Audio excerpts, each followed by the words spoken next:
যে দেশের 90% জনগোষ্ঠী হলো মুসলমান, সেই দেশের নন ইসলামী পার্টি বাদ দিয়ে শুধু ইসলামী পার্টির দিকেও যদি আমি তাকাই, বিভিন্ন গ্রুপিং সহ প্রায় 53টা ইসলামী দল। কয়টা?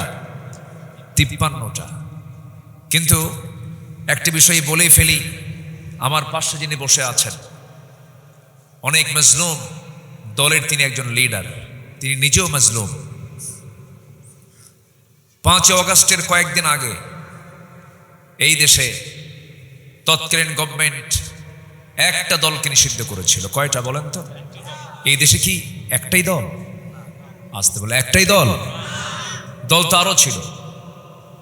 শুধু গুনে গুনে তারা বেছে বেছে কয়টা দল নিষিদ্ধ করেছিল? একটা দল।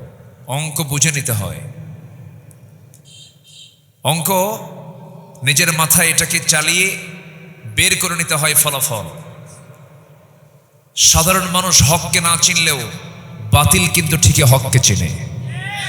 আসতে কন কেন? আসতে কন কেন? বাতিল কিন্তু ঠিকই হককে চিনে।